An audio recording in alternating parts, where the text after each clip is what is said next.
सत्यम वर्मा, उनको भी जिस तरह से गिरफ्तार किया गया, तो आज हम ये देखते हैं कि अगर हम कहीं पर भी इस तरह के जनता के संघर्षों के साथ जुड़ते हैं या कोई अपने हक अधिकारों के लिए लड़ाई लड़ता है और लेखक, पत्रकार, बुद्धिजीवी, सामाजिक कार्यकर्ता, आम जागरूक नागरिक अगर उनके पक्ष में खड़े होते हैं या कोई स्टेटमेंट देते हैं या कुछ लिखते हैं तो उन पे ही आरोप लगाकर उनको गिरफ्तार कर लिया जाता है या उनकी अभिव्यक्ति की स्वतंत्रता जो होती है उस पर पूरा एक मतलब कुठाराघात किया जाता है। इसको पूरा दबाने कुचलने का काम ये सरकार कर रही है। तो कल को ये होगा कि हम कुछ भी नहीं बोल सकते हैं। जैसे कहीं पे अन्याय होता है, कहीं शोषण होता है तो उसके खिलाफ तो हम बोलेंगे ही ना। किसी के साथ गलत हो रहा है तो उसके खिलाफ बोलेंगे। हर जागरूक नागरिक, हर संवेदनशील इंसान, हर पत्रकार, लेखक, बुद्धिजीवी जो भी जनता के साथ खड़ा है वो तो बोलेगा ही। और ये सरकार यही चाहती कि कोई इस तरह के संघर्षों से जुड़े ना, बोले ना, और वो ताकि इन लोगों का गला घोट दिया जाए इस तरह की चीजों से बोलने पे और गोदी मीडिया का एक छत्र राज हो जाए।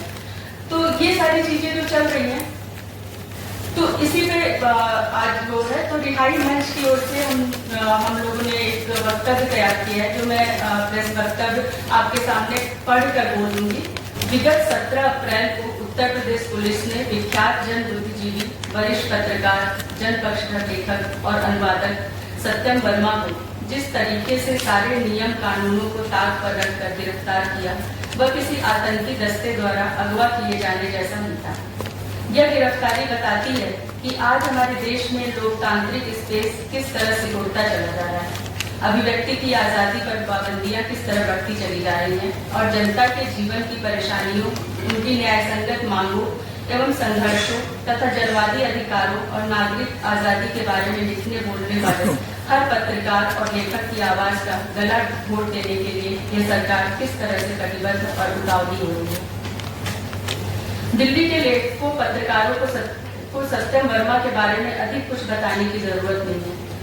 अपने 36-37 वर्षों लंबे पत्रकारिता के कैरियर का एक लंबा हिस्सा उन्होंने दिल्ली में बिताया और 1.5 दशक से कुछ अधिक समय तक यूनिवार्ता समाचार एजेंसी में बतौर संपादक काम करने के बाद स्वतंत्र पत्रकारिता करते हुए विभिन्न पत्र पत्रिकाओं में और सोशल मीडिया पर जन समस्याओं से जुड़े विभिन्न मुद्दों पर लिखते रहते थे। इस दौरान निरंतर लेखन कर्म, संपादन और अनुवाद करते हुए उन्होंने 2 दर्जन से भी अधिक विश्व क्लासिक्स का अनुवाद व संपादन किया और भगत सिंह और उनके साथियों के संपूर्ण दस्तावेजों का भी संपादन किया। सत्यम को पुलिस ने जिस नोएडा मजदूर आंदोलन में हिंसा के मामले में गिरफ्तार किया और उसका एक मास्टरमाइंड कर बताया है, वह उससे किसी भी तरह से जुड़े नहीं थे। वह लखनऊ में थे। उनका दिल्ली और नोएडा के उन मजदूर और युवा कार्यकर्ताओं से इस आंदोलन के संबंध में कोई संपर्क या संवाद नहीं था, जिन्हें सरासर साजिशाना ढंग से इस मामले में फंसाकर पुलिस ने गिरफ्तार किया है। वह मजदूरों के किसी व्हाट्सएप ग्रुप में सदस्य भी नहीं थे। सत्यम का कोई तथाकथित गुनाह अगर है तो बस इतना कि वह कभी कभार मजदूर बिगुल में भी लेखन करते थे। बिगुल मजदूर दस्ता से भी उनका कोई संबंध नहीं था। जो बिगुल मजदूर अखबार के पाठकों का एक ढीला ढाला मंच है और अखबार से उसका कोई औपचारिक संबंध नहीं है। यह बात पहले यही हुई प्रेस सम्मेलनों में प्रियंवदा और अन्य साथी तथ्य और प्रमाण से स्पष्ट कर चुके हैं कि रुपेश, आदित्य आनंद, हिमांशु ठाकुर, आकृति, सृष्टि और मनीषा नोएडा मजदूर आंदोलन को शांतिपूर्ण ढंग से चलाने के लिए मजदूरों से लगातार अपीलें कर रहे थे। इस आशय की एक शपथ दिलाए जाने का रुपेश और आदित्य आनंद का एक वीडियो भी प्रस्तुत किया जा चुका है। जिन व्हाट्सएप ग्रुपों में भड़काऊ मैसेज भेजकर हिंसा भड़काने का आरोप इन लोगों पर पुलिस लगा रही है, उनमें से सिर्फ दो के सदस्य रुपेश और आदित्य आनंद हैं और उनमें भी रुपेश का कोई मैसेज नहीं है और आदित्य आनंद का एक मैसेज है जिसमें वह मजदूरों से शांतिपूर्वक आंदोलन चलाने तथा हिंसा भड़काने वाले अराजक घुसपैठिया तत्वों से सावधान रहने की अपील कर रहे हैं। सबसे अहम बात यह है कि भड़काऊ मैसेज व्हाट्सएप ग्रुपों में पुलिस के लोग ही डाल रहे थे। इस बात के ऑडियो वीडियो प्रमाण बार बार विगत प्रेस कॉन्फ्रेंसों में और सोशल मीडिया पर पेश किए जा चुके हैं। नोएडा पुलिस ने अब तक इन पर कोई सफाई नहीं दी है। अगर ये प्रमाण झूठ है तो पुलिस हम पर कार्रवाई करे। बात एकदम स्पष्ट है कि पुलिस ही हिंसा भड़काकर मजदूर आंदोलन के दमन का बहाना ढूंढ रही थी और हिंसा की साजिश का आरोप उन लोगों के मत्थे मढ़कर वह अपने रास्ते के कुछ कांटे हटाना चाहती थी जो आंदोलन को शांतिपूर्वक चलाना चाहते थे, और पुलिस प्रशासन ने ऐसा ही किया। अब आते हैं सत्यम वर्मा के मामले पर। आखिर आंदोलन से और आंदोलनकारियों से दूर लखनऊ में बैठे एक लेखक पत्रकार को इस मामले में निराधार क्यों फंसाया गया? इसका एकमात्र कारण यह है कि सत्यम वर्मा जनता के मुद्दों व समस्याओं पर लगातार लिखते हैं और सरकार की नीतियों की मुखर आलोचना भी करते हैं। वह जनचेतना पुस्तक प्रतिष्ठान और अरविंद मेमोरियल ट्रस्ट आदि कई संस्थानों से जुड़े हैं और मजदूर बिगुल में लेखन करते हैं। पुलिस की साजिश यह है कि इन संस्थाओं को मजदूर बिगुल से और फिर मजदूर बिगुल को नोएडा मजदूर आंदोलन में भड़की हिंसा से जोड़कर उन्हें भी साजिश का एक मास्टरमाइंड बना दिया जाए और मौजूदा सत्ता की मुख्य आलोचना करने वाली एक महत्वपूर्ण आवाज को जेल की सलाखों के पीछे धकेल कर खामोश किया जाए। यहाँ हम इस महत्वपूर्ण तथ्य की ओर भी ध्यान आकृष्ट करना चाहते हैं कि रुपेश, आदित्यानंद, सृष्टि, आकृति, मनीषा और हिमांशु ठाकुर के मामले की ही तरह सत्यम की गिरफ्तारी के मामले में नोएडा पुलिस ने किसी कानूनी प्रक्रिया का पालन नहीं किया और पूरी तरह एक आतंकी दस्ते की तरह आचरण किया। 11 अप्रैल को सत्यम और लेखिका कवित्री कात्यायनी को स्थानीय पुलिस चौकी पर बुलाकर बिगुल, जनचेतना आदि के बारे में कुछ सामान्य पूछताछ की। फिर 12 अप्रैल को लोकल इंटेलिजेंस के एसीपी और एसपी ने जनचेतना पर आकर दोनों साथियों से दिन भर पूछताछ की। पुनः 13 अप्रैल को जिस दिन नोएडा में हिंसा भड़की, उसी दिन पुलिस ने जनचेतना पुस्तक प्रतिष्ठान पर सदर्भ छापा मारा और फिर सत्यम कात्यायनी को वरिष्ठ पत्रकार संजय श्रीवास्तव, पूर्व रेजिडेंट एडिटर अमर उजाला को अपने साथ ले थाने ले गई। दिन भर थाने में बैठाए रखने और कुछ पूछताछ के बाद उन्हें छोड़ दिया गया। उल्लेखनीय है कि उपरोक्त तीनों ही दिन इन लोगों को लिखित रूप में न तो कोई नोटिस दी गई, न ही अपने वकीलों से संपर्क करने दिया गया। फिर 17 अप्रैल को पुलिस की एक बड़ी टोली ने जनचेतना पर छापा मारा और मात्र एक फ्लोर का सर्च वारंट होने के बावजूद पूरे परिसर की सघन तलाशी ली।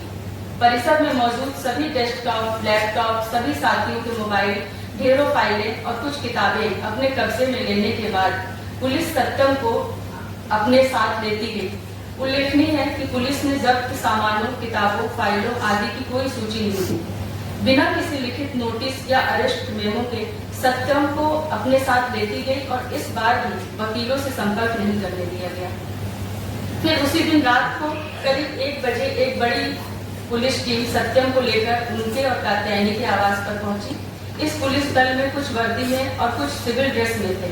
इस बार भी न तो वकील को और न ही किसी स्वजन परिजन को सूचना देने दी गई।